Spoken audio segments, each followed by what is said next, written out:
Okay. Welcome, Baruch atah Adonai Eloheinu melech haolam asher kitshanu b'mitzvotav v'tzivanu la'asok b'divrei Torah. Amen. So we have this very, very, very long Torah Tmima that was started on the previous page, and where it says, there's this verse that says in the Yevamot that kvoda shel isha leishev babayit, that it is an honor for a woman to dwell in the home. That there are various iterations of this particular statement.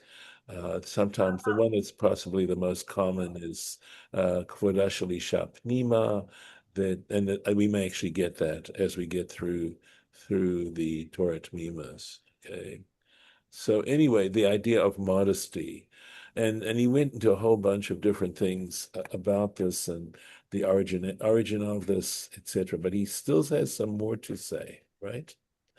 Ve'od ali, it seems, he says, it appears to me also, la'ir ma shenogeh ledrasha zo, to clarify what applies to this particular drush, this particular interpretation. Dema shekatuv b'kama makomot b'Gemara, because what is written in a number of places in the Gemara, harbe makonot, that there are many places, ki ven hapasuk leta'er et ha'isha b'shem ohel, that in fact the term tent is used as a synonym for a woman, that women are referred to in the text as a tent, Kamo, and he gives examples, b'Shabbat, Tractate Shabbat, Lamed Aleph, page 30a, al pasuk regarding the verse de Melachim that is mentioned in Kings Aleph 1, Chet, chapter 8, Vayelchu le'ohulehim smechim v'tovei lev. Okay, and they return to their tents. This is after the dedication of the temple by King Solomon. He had this amazing feast, and then it talks about them going back to their tents, happy. Of course, they were living in the land of Israel at that particular time. They had been living for some time, and they didn't go back to tents. They went back to their homes. But it says there in the verse, they went back to their tents, happy and good-hearted. That's the verse. Darshu, and the rabbis interpret that shimatsu neshotehem v'tohora, that they found that their women were in a state of purity, meaning they weren't menstruating, and the idea of being able to enjoy connubial bliss, and that's the happy of heart and joyous. So there's one example, but it says oholehem, their tents, right? Uva beitza, there's a tractate beitza, page 5b, ala pasuk, regarding the verse de Parshat ve'etchanan, regarding the Parsha in Deuteronomy of ve'etchanan. Lech emor lahem, Moses is recounting to them the events at Mount Sinai. It says, Lech emor lahem, go and say to them, Shuva lachem loholechem, that you should return to your tents. Because after receiving, they had to be in a state of purity. They're told explicitly in the Torah that they're not to engage in sexual intercourse for like 3 days before, etc., etc. Okay, and now it says, go return to your tents, shehitir lahem tashmish hamita, that they were now, that actually it's a euphemistic way of saying that they could now go ahead and engage once again in intercourse. Tashmish Hamita literally stands for the use of the bed. Uviyamamot gives another example. Yevamot, tractate Yevamot, Samach Bet, page 62b, Al Hapasuk, regarding the verse, the Eov of Job, hey, in chapter 5, the Yadata ki shalom ohalecha, and you shall know that your tent is at peace, the Gomer, etc. Shalot timtza, that he was saying to Job, Shalot timtza ishtacha safek nida, you'll never have to find that your wife was possibly in menstruation, not sure whether she was actually in menstruation. We know that intercourse while a woman is experiencing menstruation is forbidden according to Jewish law, and even from the very moment where the woman is aware that she's going into menstruation, you're not supposed to. And then for a period of time afterwards until she has a chance to go to the mikvah. I will tell you, though, that there is a beautiful commentary in the rabbinic tradition that basically says that God wanted Jewish men and women to enjoy their intercourse in marriage. And the way you do it is, we know that prevention is the greatest aphrodisiac. But saying no is the greatest aphrodisiac. And the fact that they were forbidden to have intercourse during this period of time would make them even more anxious and even a greater appetite for one another. So that in fact, this was a gift that God gave to couples. Uvechritot, and in tractate Kritot Tet Bet 9b, al hapasuk b'Metzorah, the verse that's found in the tractate Metzorah in the book of Leviticus, vayashov michutz loholo, where it says about the leper, once it's determined that he is definitely a leper, he needs to remain outside of his tent. Shasur b'tashmi shamita.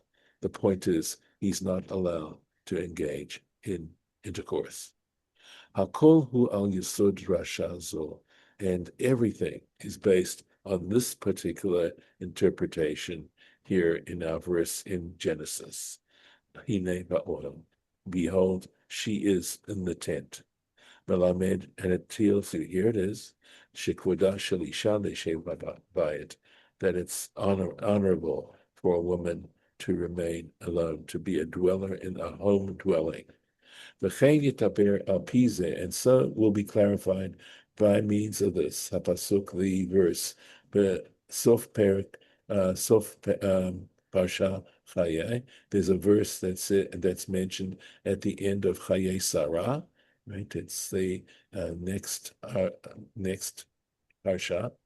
Vayavieha Yitzchak ohel, where it says Isaac brought her, that is Rebecca, into Be'ola Sarah imo, into the tent of Sarah, his mother. So understanding that she now was the woman of the house, the balabosta. Over Parshat Vayetze, in Parsha Vayetze, that's also in the book of Genesis. Vayavo ba'ohel Rachel, and he came into the tent of Rachel. So again, we have this connection of a woman being the mistress of her home. Uveshoftim, and in the book of Judges, chapter 5, minashim ba'ohel tavarech. This is about Yael, that she will be blessed above more than the women in the tent, the women of the tent. Let's see. I think it's trying to think. It looks like, Uva sorry. In the book of Lamentations, chapter 2, ohel Batzion, it talks about the tent of the daughter of Zion. So again, referring to the women, right? I believe, right? Va'od harbe lashonot kaila, and other many similar expressions like these. Va'afalpi tebabama matzia, and despite the fact that in tractate, I think let's make sure.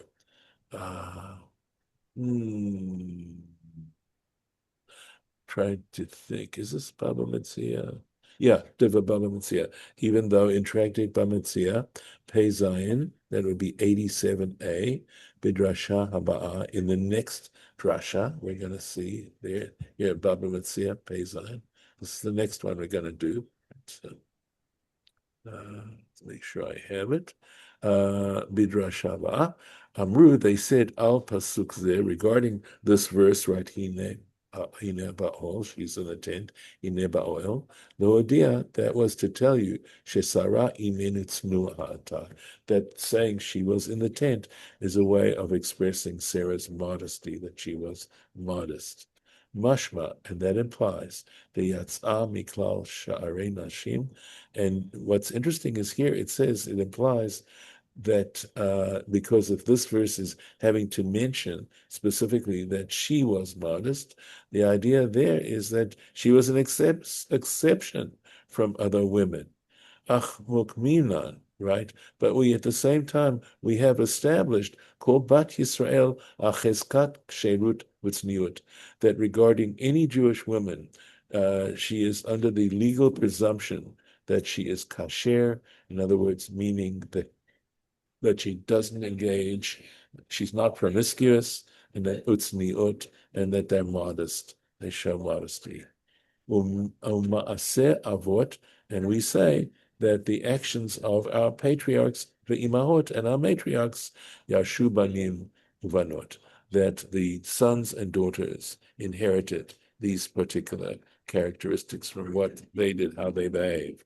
So Hagamar tafsa halashon besara, and the Gemara applied this and used the language regarding Sarah al derech hahoveh, because of what was happening me'inyan hakatuv. In other words, the reason they did it is because here the actual events that took place in this narrative.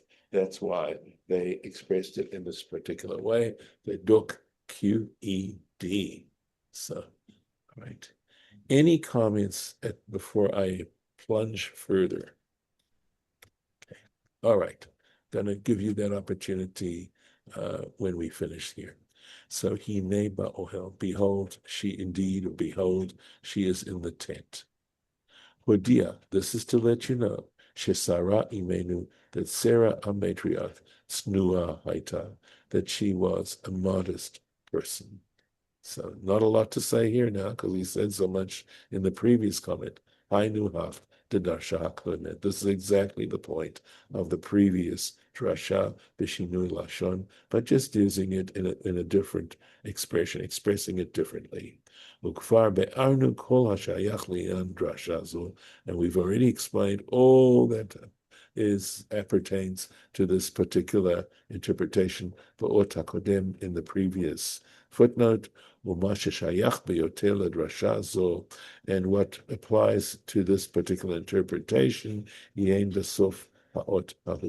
and take a look and see what is mentioned at the end of that particular footnote. Okay, let's go on now. Let's see here. I think we need to actually go back a little bit, right? Hine ba'ohel. Vayomer, and he said, in other words, one of the angels said to Abraham, Shuv ashuv elecha ka'ed chaya. I will return to you at a time of life, right? In other words, life is going to come in, okay? I'm looking to see the Targum, because this is sort of an unusual expression here.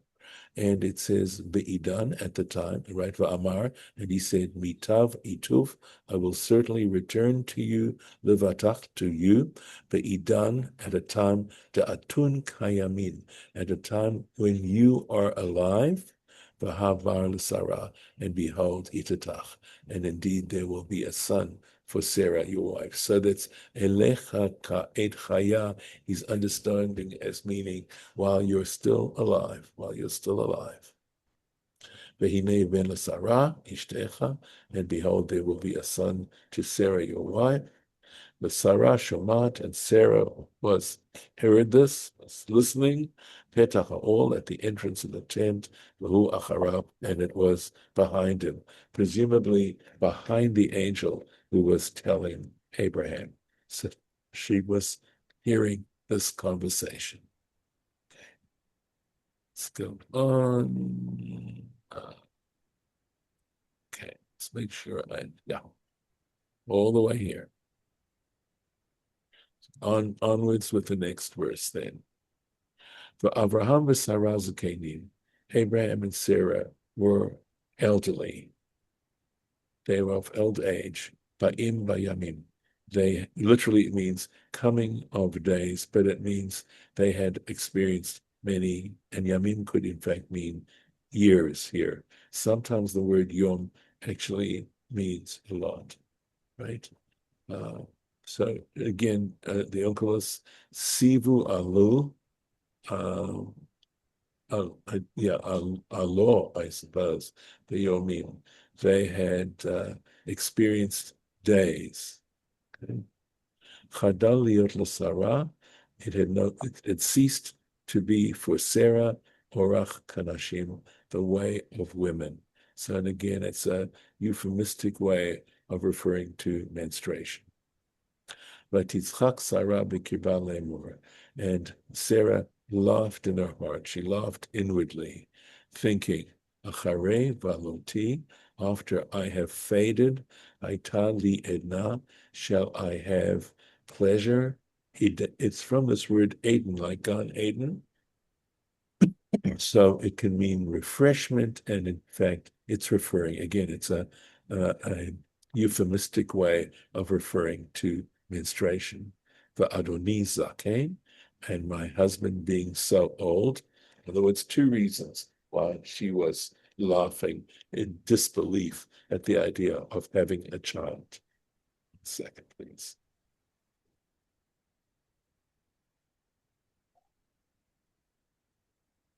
Here we go. Bekirba, within. Maseh betalmai hamelach. So again, this is now a reference to the Septuagint's translation. There is a story told regarding Ptolemy the king, Shekines Ayin Bet Zekanim. He gathered together 72 elders, Vechnisan Ba'ayin Bet Batim, and he put them into 72 separate homes. V'amar lekol echad ve'echad kitvu li Torah, and he said to each and every one of them, write for me a Torah Moshe Rabchem, the Torah of Moses, your teacher, your sensei. Okay, and the idea of them translating it into Greek. Natan HaKadosh Baruch Hu Eitzah B'lev Kol Echad Ve'echad. The Holy One put a suggestion, advice into each and every one of them's heart. The Katfu Lo. So they wrote here as a translation, Vatitzchak Sarah Bekroveha. So I think that means that Sarah laughed at her relatives, I believe. Okay. And we'll have to see what was the point. But that's what it seems to me it translates. And I can double check with the translation I have to make sure that that's what it's talking about. I think I did check. I think that's what it's talking about. In other words, she was laughing at Abraham, right? So that's a Megillah Tet Aleph. So going on, let's take a look. Okay. So Lamed Bet. Here we are. Piresh Rashi. Rashi explains, Shelo Yomar Talmei. So I guess here in Tractate Megillah, Rashi, of course, wrote a commentary on most of the Talmud. It is an amazing, amazing piece of work to explain. It's an explanatory commentary on most of the Talmud, almost the entire Talmud, right? Babylonian Talmud, right? There we go. Ki al Abraham, that it was referring to Abraham, Dichtiv be Vayitzchak, regarding whom she said, Vayitzchak, she laughed. Lo hikpid, right? So, okay, wait a second, forgive me. Okay, there is something I need to explain. I don't think that's okay. Rashi says here, Ki al Avraham dichtiv be Yitzchak. I mistranslated this for you, so let me do it correctly. The point that Rashi is making is that when Abraham, who also it says Vayitzchak, it says Abraham laughed, because in Lech Lecha, in Parshat Lech Lecha, the previous Parsha, we read about how God tells Abraham he's going to have a son, and there it says he laughed, lo hikpid, but he wasn't angry. God wasn't angry with Abraham. He didn't take him to task for laughing. Al Sarah hikpid, but regarding Sarah, he takes her to task. V'lachen katfu lo v'tichak bekroveha.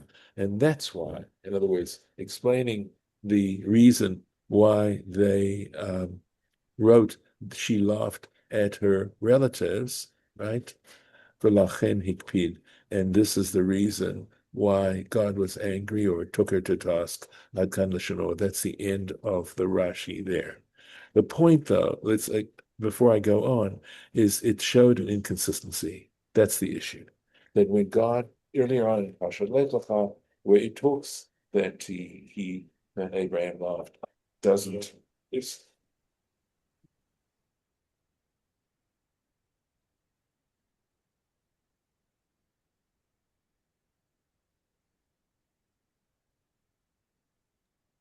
and that Ptolemy would have shown that the inconsistencies in the Torah, and that's why they changed it so that there wouldn't be an inconsistency. V'lulei dvarav, and were it not the fact that Rashi wrote this down, yesh, and by the way, this introductory little phrase here usually means that he's going to disagree with Rashi, but he wants to be respectful because Rashi is such an amazing authority. And he says, if it were not for his words, yesh lomar, one could have answered, betam shinu sheshinu lashon zeh, that the reason why they changed the translation here, and they changed it so it's not to be a direct translation, mishum de be'emet kasher, because in fact it really is a problem. De kevan de tzachaka bekirba, because she laughed inwardly, minayin lakatuv kol ikar davar ze shetzachaka. So, in other words, if she laughed inwardly, meaning no one actually saw her laugh, it was completely internal, right? From where did the verse get kol ikar, the very idea that she laughed? How can we say she laughed if she laughed so inwardly? Uve'emet b'midrash Rabbah, and truly in Midrash Rabbah or Bereshit Rabbah, hirgishu bazeh, they sense this, that this is a little strange. V'amru, and they said, sheberuach hakodesh nodash etzavakal, that it was through the divine spirit, the spirit of prophecy, that it became known that she laughed. In other words, how would we know? How would we know that she did? So, well, the thesis, so another different reason for a difficulty, that the difficulty is that she did it without letting anyone else know. Well, but they did know because they had divine spirit of prophecy. Well, and according to this, chashashu, right? They were suspicious. Shema ish al Talmud. That is, that the rabbis were worried that Talmud would question Sheila Zu, this particular question. Mi ayin yeduzeh. From where would they have known this? In other words, not so much from the question of Abraham's time, the moment when Abraham heard about it and the moment when Sarah had about it, but the whole point about the kirba, she did it internally. She did it without anyone else knowing, and Talmud might have asked, well, how would they know such a thing? Et drashat hamidrash Rabbah, and as for the interpretation, the explanation in the Midrash Rabbah, sheberuach hakodesh nuda, that they understood, or that it was known through the divine spirit. Okay, lo yikabel, he wouldn't accept that he wouldn't consider that an acceptable answer. V'lachen katvu lo, and that's the reason why they wrote for him vekroveha, right? So, hare tzachaka befarhesia. In other words, so she laughed outwardly, not bekirba, bekroveh. She laughed publicly. So this is how he would interpret it, even though Rashi interprets it in a different way.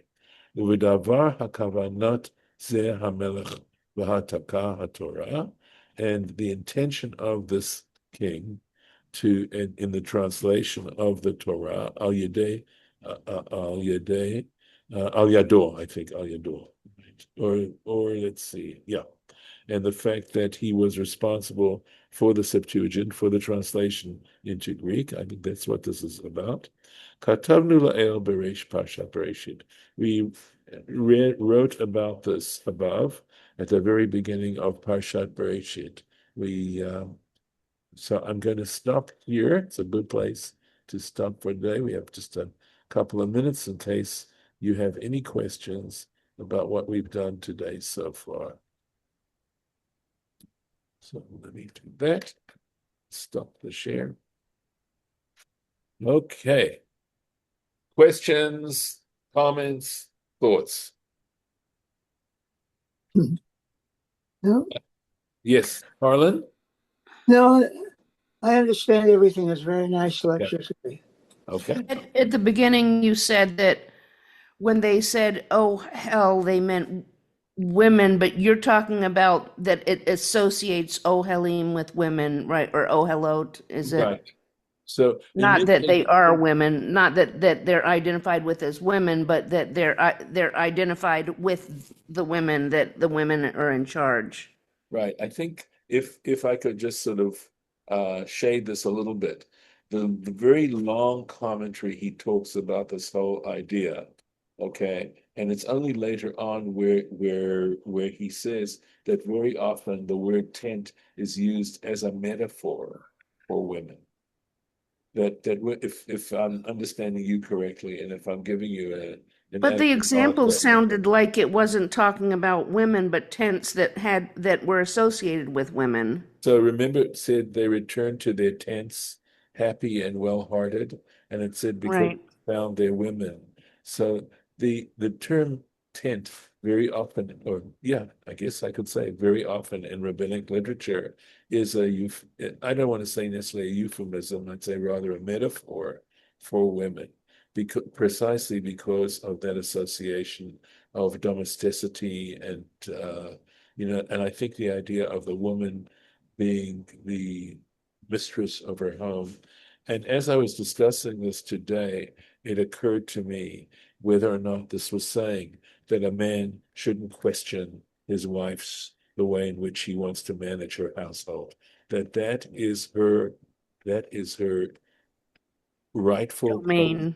exactly, and perhaps a Dominion. statement of authority. I mean, obviously nowadays this comment is a lot more difficult to, maybe for people to appreciate. Again, you can try to contextualize it, and you can also try to say to what degree homes are really important, that they are a place where a woman needs to be able to express her authority and her knowledge and her wisdom and the way in which he wants to manage it. And if I try to look at it from that point of view and still put it into context, the degree to which women didn't have rights and women weren't treated, with enough respect, etc. To me, if we understand it this way, and it's saying, the woman in your home is the one, she's the balabosta. You listen to what she says and you respect and do what she needs you to do, and you serve her essentially in her home. I think that's sort of an interesting, at least a little bit more equity in the society. And I realize, some people may think I'm pushing it hard, but I don't know. I feel what else would be the point? So, yeah. Peace, everyone. I'm gonna stop the recording.